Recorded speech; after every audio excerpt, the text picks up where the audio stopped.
I'm Christy Rivers. I teach at Faith Lutheran School in Plano, Texas. So we're going to talk about art today. In this presentation, I'm really going to focus on the question of what we teach rather than how we teach it. But really want to talk about what we're choosing to teach, about our art curriculum. My real purpose here is to collect resources because I feel like there's not a really good Lutheran art curriculum that exists. And I'm guessing the place where it exists is in this room with a lot of you. And so I'm hoping that I can kind of start a discussion and pick some of your brains and what you're doing in art so that we can start building that Lutheran classical art curriculum. I teach 3rd, 4th, and 5th grade art, and the curriculum that I inherited is Pastor Keyser in the room? No? Good. I've never used it because it's terrible. So it's not Lutheran art. And it's a little bit of classical art, but it's a lot of cutesy stuff. And I think that collectively we can do a lot better than that. And not just teaching Renaissance masters, which we should, they're great, but really teaching Lutheran art. My first point that I want to kind of drive home is that when we teach art in our classical Lutheran schools, we need to teach classical and Lutheran art. There's tons. I've been looking through different programs and trying to find something because, like I said, I'm an English teacher and teaching art, not totally outside of my wheelhouse, but not what I was planning to do. So I started looking through all these different curriculum and I found some good classical stuff, which I think a lot of our schools use, but number one, we need to teach that art. We need to teach what is beautiful, good, and true. We need to give them something to imitate that fits who we really are.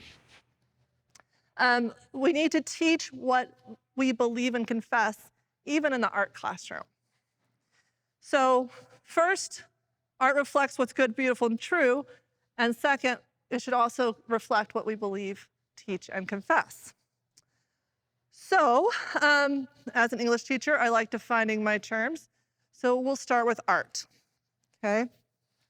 Art is a tricky one because it's come to mean whatever you stick on your wall. And that's not the definition that I give students. So this year, I gave the kids a definition and we talked about it and then we played a little game. So we're gonna get to our game in just a second. But if I were teaching older students, I would make them give me the definition. I taught high school for quite a while. They're pretty good at coming up with a defensible definition. If I taught little ones, I'd give them a definition, have them memorize it, be able to repeat it back to me. 3rd, 4th, 5th graders, I give them a definition, then we break it down and talk about the parts. So that's where I am in this presentation. You're getting the 3rd, 4th, 5th grade version. So I tell students that art is a visual representation of what is good, beautiful, and true, right? It's visual. We can see it. We're not talking about music, right? We're talking about visual arts. It's a representation. We're not talking about the mountain itself. We're talking about the picture of the mountain, right? And it's good, beautiful, and true. So by good, what I mean when I tell my students good is I mean orderly. Creation before the fall was good. And God said it was good, evening and morning, right? It was all well-ordered. It was purposeful. Anything chaotic or haphazard would fall outside of that realm of good, right? You'll see what I mean when I get a couple examples up here. You're probably all like, oh yeah, Jackson Pollock, it's coming. It needs to be beautiful. And by beautiful, I mean it not taste. I'm not talking about beauty in the eye of the beholder. I'm talking about reflecting expert craftsmanship, right? So beautiful art is beautifully and expertly done. And then true, it should reflect truth, some kind of truth about creation, about mankind, about God and who he is and what he has done. And our goal is to attempt art, right? But first we got to figure out what it is. So art or not art? So the students would say, well, it's very ordered, so we can say that it's good, right? It shows expert craftsmanship. We can say that it's beautiful. It expresses truth about human nature. And it is true in terms of, we have real people in there and that sort of thing. So they easily agree. It's art. Any classical school teaches classical paintings. But we're not classical schools. We're classical Lutheran schools, right? It's one of my favorites. Art or not art? Art. And better art, right? This is what we should be teaching, because besides being good, beautiful, and true, it teaches what we believe and confess. And we know this. We do this with small children, right? How many of you have looked at a cross with a small child and pointed to it and said, look, it's Jesus. He died on the cross for you. Or you point to the artwork and tell them what's happening, right? We do this with small children because we know that the visual images are important for teaching our confession. And the next slide here, this is going to be it. Okay, so you can disagree with anything I say today except for the fact that I have the world's cutest nieces and nephews. There's 5 of them running around here somewhere. But this is my sister's daughter. We're also plugging Gloria Publishing. If you don't own their books, you should. They're fabulous. My niece, Anastasia, this is her reading her favorite book. We're going to attempt a video here. She's looking at the book and she's trying to sing the hymn, but then she spots the picture of Jesus. She picks up the book and she finds Jesus and she points to him and says, Jesus, right? Because she's so excited when she sees the picture she knows. Instead of stopping this when they start being able to read, we just need to give them more complex, more interesting Lutheran art, more things, visual text to read. This is an important part of catechesis. This is why our classrooms and our homes should be full of Lutheran art, because what we put up on the wall shows students what we think is important. What we choose to be studying in the classroom, what we're trying to replicate, tells students what we think is important, right? And so we need to be very deliberate in choosing those texts that are true to who we are as teachers, as parents, as schools. I got to go to the Lutheranism in the Classics conference, right, on beauty. And they talked a lot about, Mattis talked, and they talked a lot about his book. If you haven't read this book, this is my plug for you. It's Martin Luther's Theology of Beauty. All right. He says that these images, right, reorient and govern Christian imaginations and enlighten thought and will, secure one's identity in Christ, and thus assist in honoring God above all things and serving neighbors as Christ to them, right? These images that we're studying and displaying and learning set us apart as I guess, abnormal, as Pastor Kuntz would say. Can you go to the next slide for me? Look at this one, right? Everything that we're doing in the classroom, including art curriculum, should be pointing to Christ. Classical art certainly reflects that creative beauty that God, the creative work of God, but Lutheran sacred texts point to more than that. They point to that redemptive work, to the revelation of God as we know him. And by Lutheran art, I'm completely talking anachronistically. I'm including anything from, as Vies would say, from Bezalel all the way up to Ed Rojas, right? Anyone whose art fits within that definition. So in our classroom, we study early church art. We call that Lutheran art. We study medieval art, we call it Lutheran art if it's got good theology, all the way up, right? In the Old Testament, God commissions art, right? But only art that points to Christ. Anything that doesn't point to Christ is idolatry in art, right? So all of the things that we should be studying, not to be too crazy about it, because I do include classical art, but we should be focused on those things first and foremost that point us to Christ. God gives us those seen things to help us understand the unseen, right? Again, a quote from Mattis. He talks about how for Luther, God is always covered and the word is always embodied, and thus physical things, including human artistic creation, are fit vehicles for God's address to sinners, right? This is our heritage, and it's what sets us apart as a classical Lutheran school.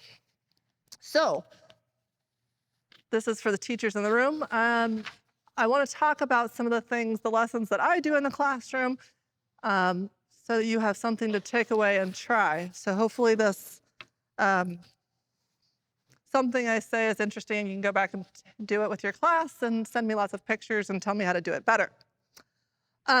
We study the artists of the church, right? And I've been doing 3rd, 4th, and 5th grade, and so we're doing art a lot of times with our history. We're doing the Veritas curriculum, so 3rd and 4th does Greek and Roman and early church, and then 4th grade moves into medieval, Renaissance, Reformation, and then so on and so forth. And so a lot of times I pick the art forms that go with those and artists that go with those. The 3 lessons that I'm going to share are mosaics, printing, and iconography, not just yet. I'll tell you, I'm very much a sharer when it comes to lesson plans. I'm also a stealer. I found that some of the best early church lessons online come from the Greek Orthodox. You just got to fix the theology a little bit. When it gets to the point where they're saying, now take your icon to your priest to be blessed, that's where you cut off the lesson, right? Like, not that part. But there are some really good things online. When I'm choosing a lesson, I told you I wasn't going to talk about how, but briefly, here's my philosophy. I want to pick up something that's going to work one skill at a time, right? Because we're working on mastery. We're working on beautiful, okay? And so something that they can work on improving one skill, whether that's a brush technique. We spent a lot of time in 3rd, 4th, and 5th grade working on the ability to control our pencil to make lines light and dark, because they're either barely touching the page or it's like their soul is inscribed forever upon this paper. So one of the two, we try to get the whole spectrum. But I try to focus on those one skills that we can work on improving. I also want to have a finished product that's their very best attempt at good, beautiful, and true. I want something that they can take home and hang on the wall, rather than something that goes in the garbage can as often as possible. Sometimes that means I use templates and we trace and things like that, just because of our skill level in 3rd, 4th, and 5th grade, and I'm okay with that. Some people are not, but I am. We do lots of practicing and drafting, and we don't complete a ton of art over the course of the year because we're trying to make really good art, right? I also want things that reflect their identity in Christ, right? I want them to take home things that they can put on their wall and it's abnormal, right? So there's my spiel on how I pick these lessons. When we do early church art, we talk about frescoes, we talk about sculpting, we talk about mosaics. This is the one I'm going to show you. Can you hit the next slide? And we do mosaics with a lot of different media. So the first one on this side, that's just a template of the lamb that I drew. And it has the verse from Revelation in Latin The Latin teacher helped me because Latin's not my first language. And so on this one, we worked on a brush watercolor technique to create a mosaic effect, right? And if you want that template, I'd have it at a PDF. I'm happy to email it out. We also do an actual glass mosaic when we're talking about the Byzantine Empire and Justinian the Great and the Hagia Sophia and all of those things. And this one takes us a long time. I know there's several of you in the room that have done this project with me. Yeah. It's a very time-consuming process to lay out the grid of what you're going to do and figure out how to glue those little tiles on at the right angles and grout it all. But we spend a lot of time working through that and talking about the craftsmanship of that. And it gives you a deep appreciation for some of those ceilings and those tiny, tiny little pieces that they put at just the right angles. So we spend time doing that one. Next slide. This is a new one that I'm still working out the kinks for this year. This is a woodcut from, actually this one's pre-Reformation, where we take the woodcut and we put it on one of those meat trays, I guess they are. I buy them on Amazon without meat. But we put it on and we trace it and create our own kind of stamp, right? And so we're going to study those woodcuts of the Reformation, and printing, we study the printing press too. And then we roll it with ink and we press it on and we make our own prints with these.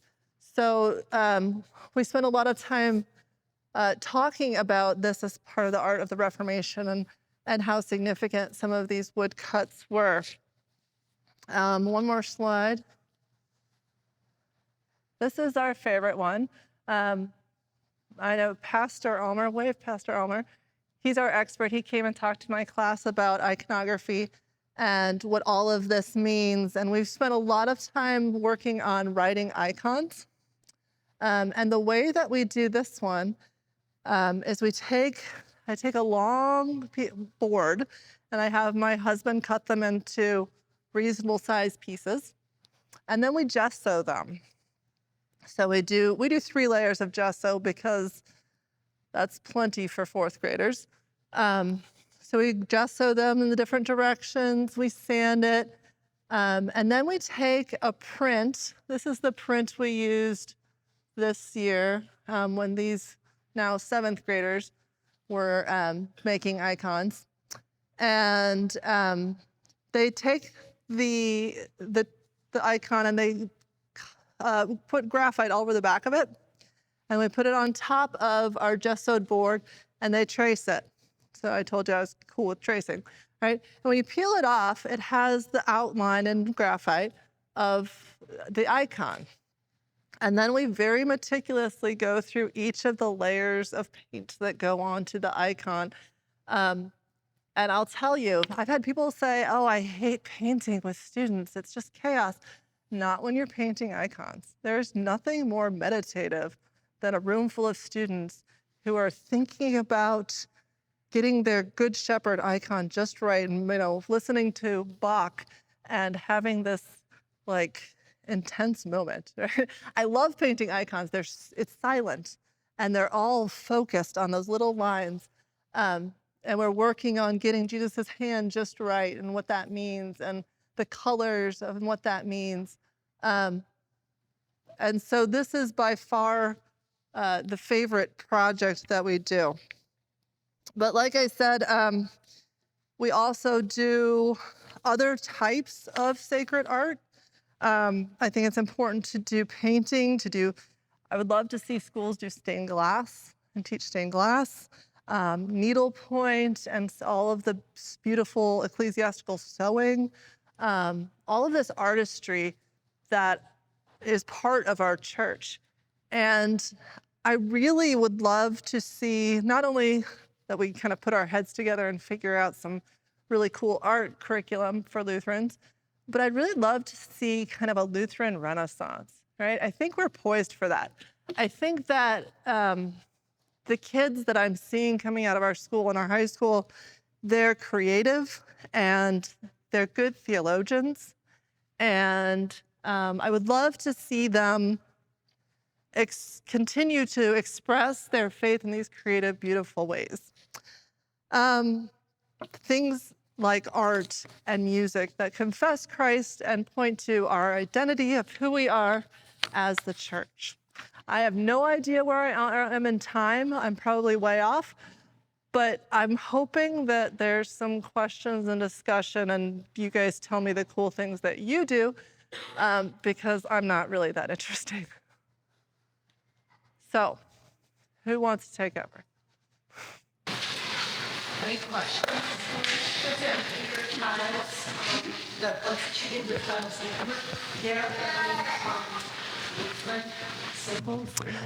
There were a lot of crosses. There were a lot of Gethsemane crosses. There's been different years that I've done it, and I'll be honest, I came out of a progressive tradition, right? I was educated progressively. And it's only been in the last few years that I've really been like pushing no, this should be Lutheran art. And so at first I let them do something pretty. And now we're at the point where it's like, let's do something important, right? So yes, it's more of it. I've got a lot of the 3 crosses on the hill over the years because they come up with these designs and then they have to graph them and they realize, oh, I have to way uncomplicate my design because they only get this much space. So putting something beyond a cross is difficult on there. I've had a Luther's rose once. Kind of looked like a Luther's rose. Oh, this is my kid, yeah. Yes, you did the Garden of Eden. How often are your classes meeting? If you could give a sense of the length of time you spend on. It depends on the year. Usually 2 to 3 times a week for 38 minutes. Sometimes I get lucky and I get to have those 2 periods in a block. So, or the 3 periods, I get a chunk of time instead of spread out, because 3rd and 4th and 5th graders are messy. The icons usually take us a couple months. The mosaics too.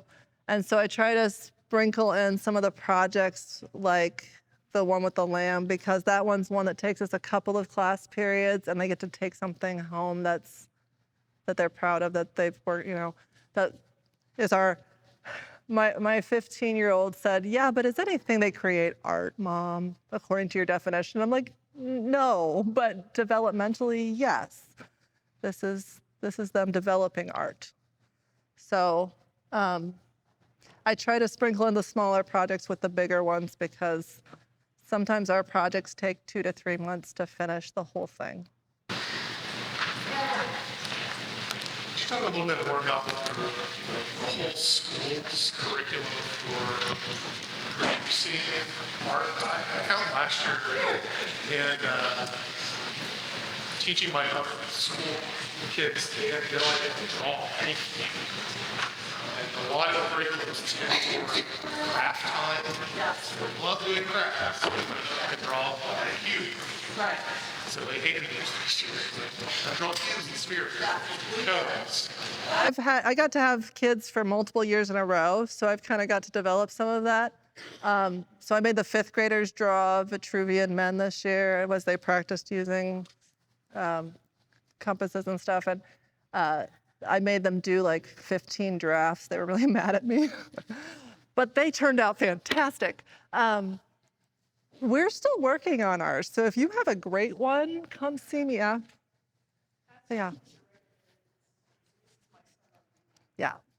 So we've got up through first pre-K through 2nd grade teaches their own art. And then 3rd through 5th is me. And then Erica takes over after that, and they spend a ton of time with perspective and line drawing and So we're still in process, but I think one of the things that I've realized as we've worked through some of this is we need to use our own stuff, right? Lutherans have some fantastic art, and we just don't do enough of it. We don't have enough Kranach and Also, I think it's really great that classical education is really good at being able to say there are objective standards for thinking. You should also be able to say that there is such a thing as having no taste. Taste and beauty are tied to each other. Yes. And I think kind of got how nerves shaking out so that you can say there are ugly things. You can also say because taste and beauty are tied to each other, and they are tied to what you mentioned earlier. And that is human excellence in producing the work as well. So even if you go back to the original Webster, it says definition of taste includes human excellence, which is should shop different. So don't forget your parents. and that's not to say I don't have some cute kitschy stuff in my classroom. Kids bring me these. I like dinosaurs. I have a pet lizard. And, kids will bring me these cute little dinosaur things, and I hang them on my wall and love them. But as I spend more time reading and studying classical Lutheran education, my tastes have changed significantly as an educator. And I'm really drawn to the things that you wouldn't find in any other school, right? I don't want my classroom to look like a classroom that you'd walk into in a public school or a non-denominational school or whatever. And a lot of the things that they sell to teachers, the posters and whatnot, they're very kitschy. I mean, they're very babyish. And what we're doing isn't babyish. What we're doing is eternal. And so pick the stuff that matters. Yes, sir. You mentioned you do stained glass work. No, we haven't. I have a friend who has, but I would love to. You study stained glass, or such as what's behind you. You talk about the actual work of glass and styles of different letting of glass. We do when we study cathedrals in the Middle Ages. And all of the symbolism and imagery that goes in the cathedrals. So we do some of that. I've done some of that kind of independent study with high schoolers because they are drawn to that. I have a friend who, their VBS made stained glass windows one year. Like, rethinking VBS, guys, right? They made stained glass windows. I have one hanging in my house. It's fantastic. But focusing on actually producing art. But I think stained glass is an art we need to not lose. And that's something I would love to see taught in schools. Do you get into the actual, what the purpose of that stained glass, what that mark is, and how that? Yes, at a fourth grade level. At a fourth grade level, yes. We talk about that it shines in and all of that, and which direction it and some of the imagery in it. And we look at some of the major cathedrals and stuff in Europe. I would love to see it done more. I was involved in the early years of CCLE conferences. And 20 years ago, I presented about teaching art. Oh, and I have two microphones. Which one do you want? You want the speaky one? Let's see. Which one's the speaking one? Do you know? Just stand close to me.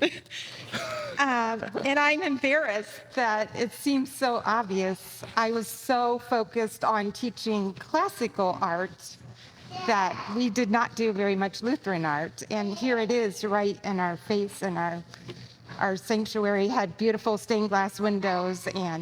But what we did at our school was we divided the whole school up into 4, we called them art guilds. And K through 8 1/4 of the school, K through 8, was assigned each art guild. And my art guild was needlepoint. There was also sculpture, and I believe drawing and painting. And we really focused with our guild on that. When there was an embroidery exhibit at the art museum, we took our guild on a field trip, but every Friday we had art guild time. And Did you rotate through the year? so each teacher was responsible for their, so I always did needlepoint. And then it was supposed to be each quarter you transferred, but we didn't quite get through in a year. So you got to about 3 of them in a year. And the older kids helped the younger kids. And the idea was that you really will produce something that you will be proud to hang on your wall at home. A lot of the same ideas as you. Yeah. And these are things that can be adapted up and down, right? If you're doing, like if you're doing the icon writing with the older kids, they don't get to trace it. They have to actually write the icon, right? If you're doing it with the littlest ones, that maybe they're using a different medium. But I love the idea of guilds. Yes? I had a question about uniquely Lutheran art, that it is often, I've heard it said by some that Lutheran art is excessively didactic. Would you say that that's just turn that around and say that's actually what makes us good and unique, or would you have a response to that that's, would caveat that in any way? Well, like I said, I'm an English major. So I love reading the text. Visual texts are right up my alley. I didn't study art, but I did have a class on visual text, and I did have a lot of art history with the different time periods I studied in literature. So I would say there's nothing wrong with that. It's fantastic. But, there might be other opinions in the room, but I think that our art is meant to teach what we believe and confess, and that's good.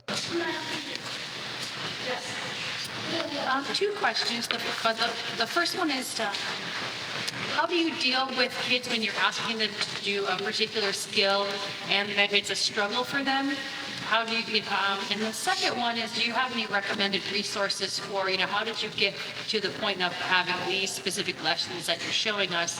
What did you draw on? What would you recommend for other people to use, since there is no Lutheran art curriculum yet? I have had students who have struggled a lot for different physiological reasons, right? But I think that it's important for them to do it too, because at some point in art, we all struggle, right? I'm not exactly an art master, right? I'm not making my living painting. And so I do the art with them. This is one that I did, but it's like my 10th draft. And they know that. They know that I draft and I draft and I draft.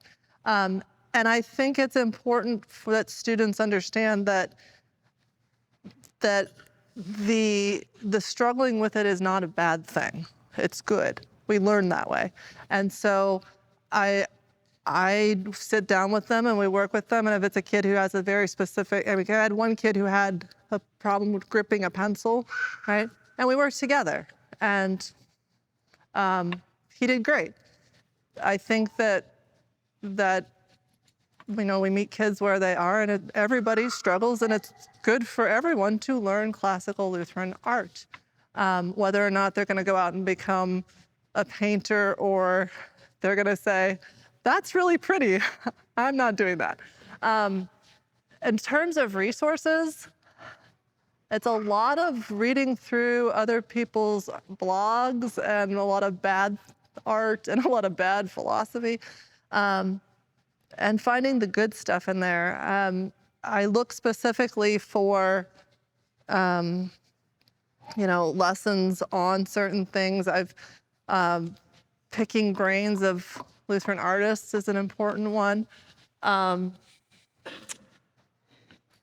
happy to share anything that I've traced and scanned, because all of this stuff is on PDF. Can you go to the last slide?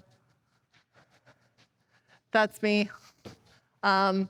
Christy Rivers at flsplano.org. C. Rivers, I'm sorry, at flsplano.org. I put all my kids' art on Instagram under Magistra Flumina. Get it? The Latin teacher came up with that too. And then there's my phone number if you want to call, text, harass, whatever. Call me and tell me that I was wrong. Cool. But I'm happy to share what I have in PDF. Anything that I sketch, I just run through my little scanner and then I have it for the future. I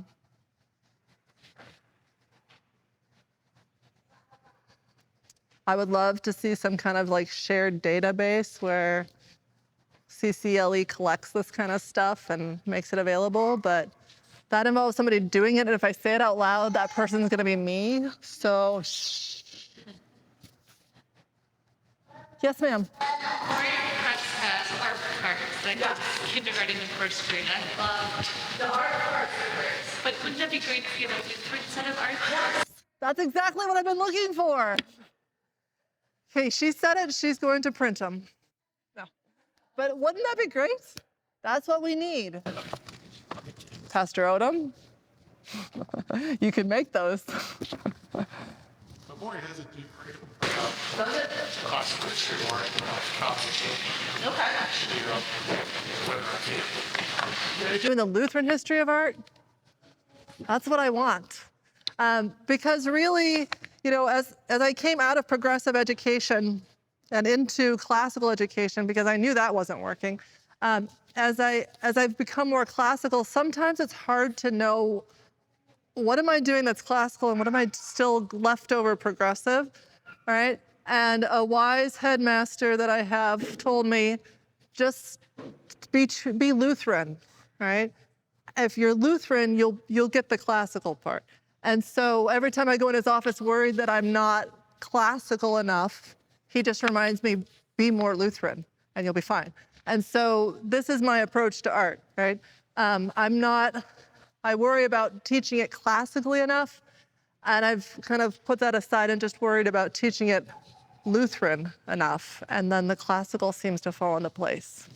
So, thanks for coming.